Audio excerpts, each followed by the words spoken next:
Bismillahirrahmanirrahim. Assalamualaikum warahmatullahi wabarakatuh. Alhamdulillahirabbil alamin. Asyhadu an la ilaha illallah wa asyhadu anna Muhammadar Rasulullah. Saudara-saudara sekalian, saya Ahmad Muhammad Diponegoro beserta rekan Erita dan Hoirudin Basori telah melakukan penelitian dengan judul perilaku kontraproduktif di kalangan mahasiswa Indonesia. Kami berasal dari Fakultas Psikologi Universitas Ahmad Dahlan. Melakukan penelitian ini dengan tujuan untuk memahami perilaku kontraproduktif yang terjadi di kalangan mahasiswa Indonesia, terutama perilaku kontraproduktif yang berhubungan dengan akademik mereka. Yang dimaksud dengan kontraproduktif akademik adalah perilaku misalnya mencontek, melakukan plagiarisme, kemudian melakukan kerjasama dalam memecahkan persoalan yang diberikan dosen yang seharusnya dikerjakan sendiri, serta perilaku lainnya yang semacam itu. Mengapa mahasiswa atau orang melakukan kontraproduktif, misalnya seperti korupsi? Karena perilaku ini kadang-kadang menimbulkan rasa senang dalam waktu sementara. Jadi adanya rasa senang ini memicu seseorang untuk melakukan kecurangan. Nah, perilaku kecurangan di kalangan mahasiswa ini merupakan masalah utama di institusi pendidikan seluruh dunia.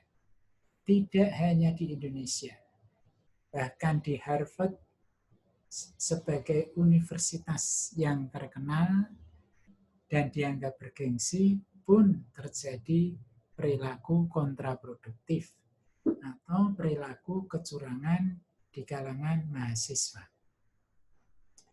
Sehingga saat ini perilaku yang masih mendunia ini masih cukup relevan untuk diteliti.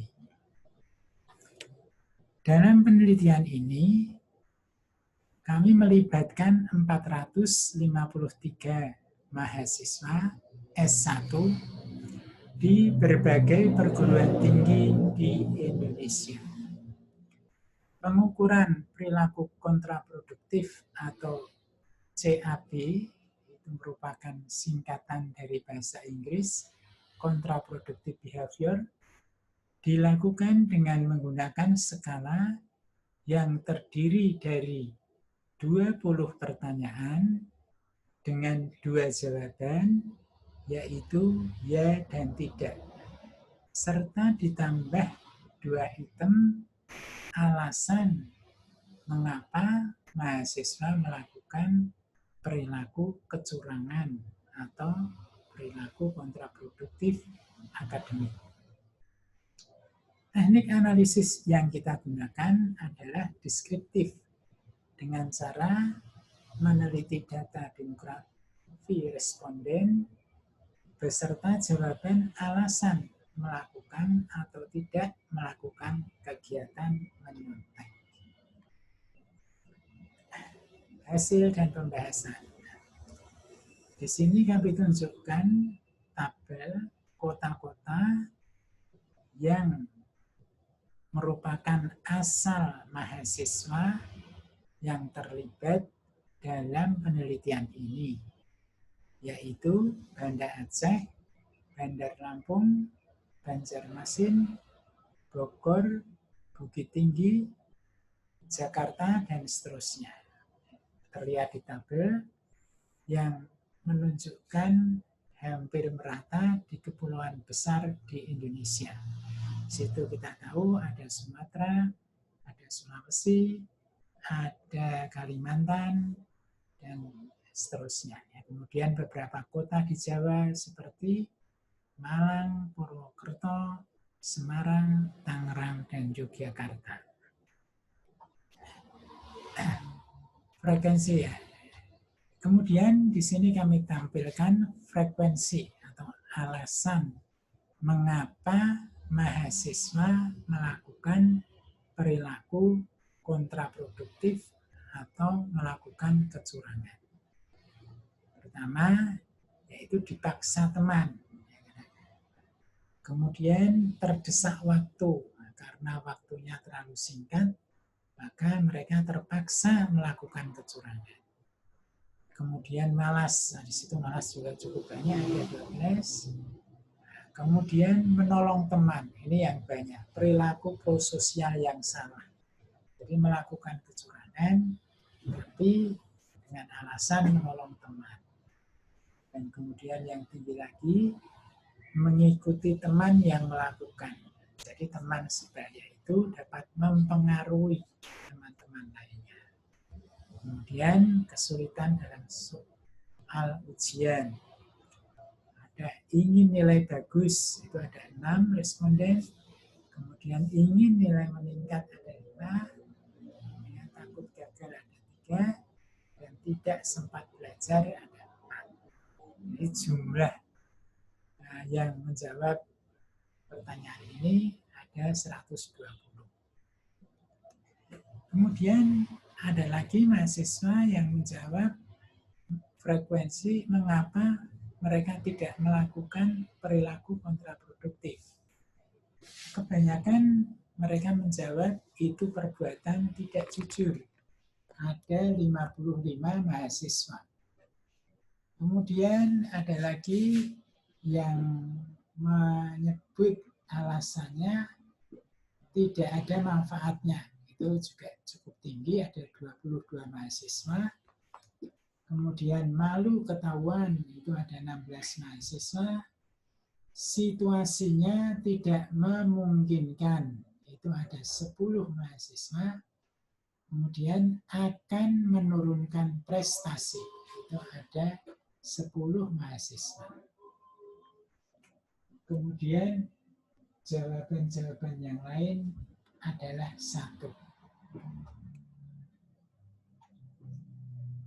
Berdasarkan hasil one sample Kolmogorov-Smirnov test, diperoleh indeks normalitas KSZ variabel akademik cheating sebesar 3,038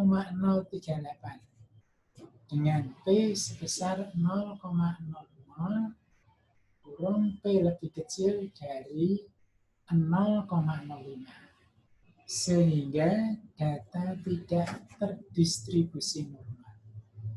Artinya tidak ada perbedaan sebaran data antara sampel dengan populasi. Subjek sampel penelitian tidak dapat digeneralisasikan terhadap populasi.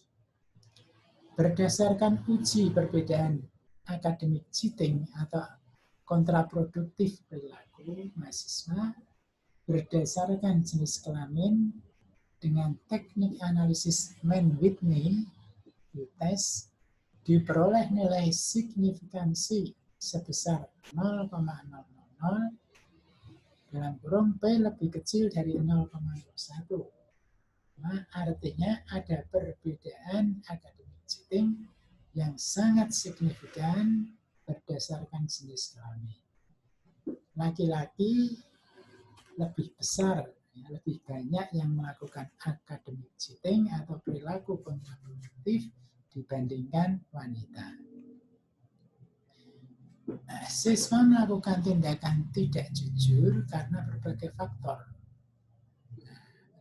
Presentasi tak tinggi karena membantu temannya. Ini tadi sudah kami jelaskan.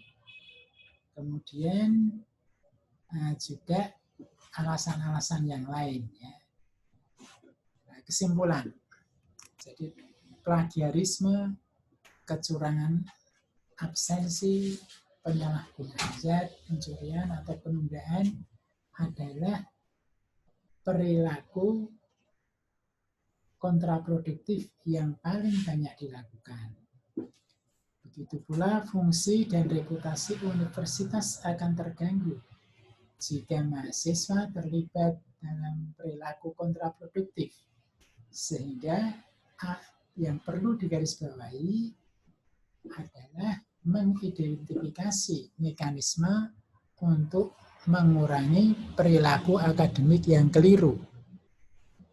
Hasil penelitian menunjukkan bahwa perilaku akademik yang kontraproduktif terjadi karena siswa mencantumkan nama teman dalam kelompoknya, meskipun tidak dilibatkan dalam pembuatan tugas. Alasan siswa tidak melakukan kecurangan pada aspek tertentu didominasi oleh pandangan bahwa menyontek merupakan tindakan yang menunjukkan ketidakjujuran. Demikianlah presentasi kami. Semoga bermanfaat. Mohon maaf kalau ada kekurangan. Assalamualaikum warahmatullahi wabarakatuh.